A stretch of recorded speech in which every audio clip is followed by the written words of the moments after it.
Miranda dormait dans le verger, étendue sur une chaise longue sous le pommier. Son livre était tombé dans l'herbe, et son doigt semblait encore désigner la phrase. Ce pays est vraiment un des coins du monde où le rire des filles éclate le mieux, comme si elle s'était juste endormie là. Les opales à son doigt viraient au vert, puis au rose et encore à l'orange sous le soleil, qui, filtrant à travers les pommiers, les emplissait. Puis, quand la brise se leva, sa robe violette ondula comme une fleur attachée à une tige. Les brins d'herbe se balancèrent, et le papillon blanc vint voleter de ci, de là, juste au-dessus de son visage. À 4 pieds en l'air, au-dessus de sa tête, les pommes pendaient. Il y eut soudain des cris stridents, comme si l'on frappait avec violence des gongs de cuivre fêlés, dans un mouvement irrégulier et brutal. Ce n'étaient que les écoliers récitant à l'unisson la table de multiplication, interrompue par le maître, grondé, puis recommençant la table de multiplication.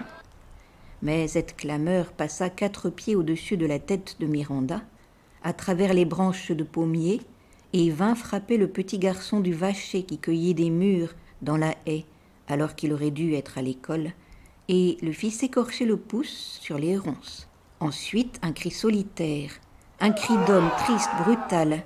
Le vieux parcelet était bel et bien ivre-mort. Alors, les plus hautes feuilles du pommier, posées à plat comme de petits poissons sur le fond bleu, à 30 pieds au-dessus de la terre, carillonnèrent sur une note pensive et lugubre.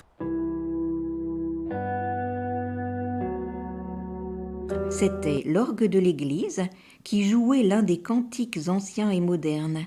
Le son flottait, puis, pulvérisé par une compagnie de litornes qui volaient à une vitesse folle, là-bas ou ailleurs. Miranda dormait, étendue, 30 pieds plus bas. Puis, au-dessus du pommier et du poirier, à 200 pieds au-dessus de Miranda qui dormait, étendue dans le verger, des cloches sonnèrent sourdement par intermittence. Maussades et didactiques, car c'étaient les relevailles de 6 pauvresses de la paroisse et le curé rendait grâce au ciel. Au-dessus de tout ça, dans un grincement aigu, la plume dorée du clocher tourna du sud à l'est. Le vent changeait. Il bourdonnait au-dessus de tout, au-dessus des bois, des prés, des collines, à des lieues au-dessus de Miranda endormie au verger. Irrésistiblement, il avançait, aveugle et stupide, sans rencontrer le moindre obstacle, puis, faisant demi-tour, il vira de nouveau au sud. À des lieues plus bas, dans un espace grand comme le chat d'une aiguille, Miranda se dressa et s'écria tout fort « Oh, je vais être en retard pour le thé !»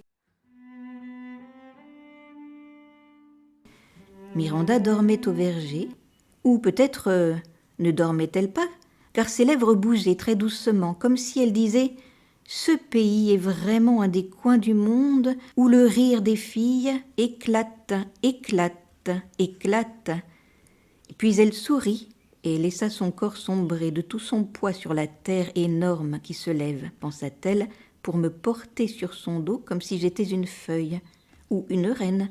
Ici, les enfants récitèrent la table de multiplication.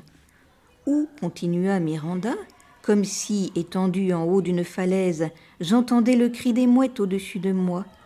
Plus haut elles volent, poursuivit-elle, tandis que le maître grondait les enfants et tapait Jimmy sur les doigts jusqu'à ce qu'il saigne. Et plus elle voit au fond de la mer, répéta-t-elle, et ses doigts se détendirent, et ses lèvres se refermèrent doucement, comme si elle flottait sur la mer. Puis, quand le hurlement de l'ivrogne résonna au-dessus de sa tête, elle respira profondément, dans une extraordinaire extase, car il lui semblait avoir entendu la vie même s'exprimer par une langue rude, dans une bouche écarlate, par le vent, par les cloches, par les vertes feuilles incurvées des choux. Naturellement, elle se mariait à l'église quand l'orgue joua un air des cantiques anciens et modernes.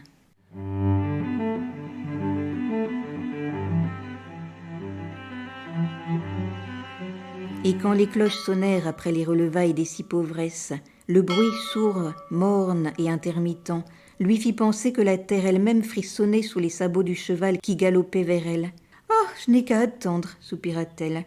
Il lui sembla que tout avait déjà commencé à bouger, à crier, à galoper, à voler autour d'elle, à travers d'elle, vers elle, dans un ordre préétabli. Marie est en train de couper le bois, pensa-t-elle. Pierman mène les vaches, les charrettes remontent les champs, le cavalier, et elle traça les contours que formaient les hommes, les charrettes, les oiseaux et le cavalier sur le paysage, jusqu'à ce que le battement de son propre cœur semble les repousser tous vers l'extérieur.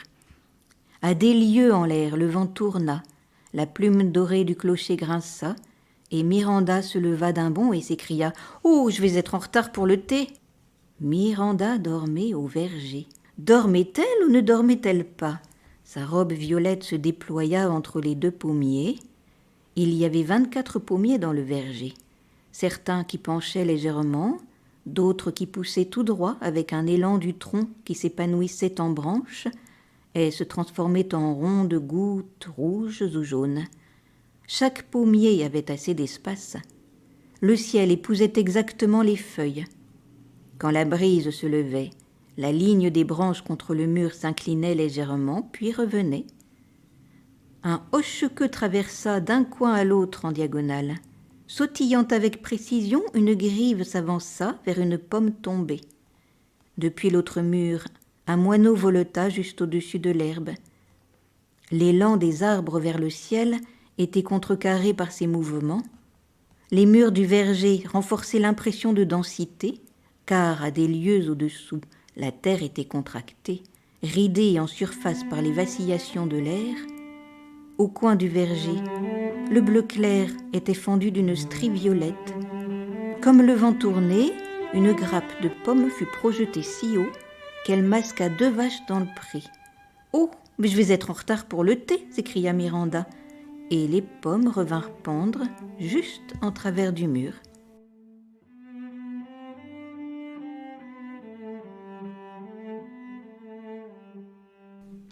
Si cela vous a plu, vous pouvez retrouver d'autres histoires et poésies sur ma chaîne Entendre lire.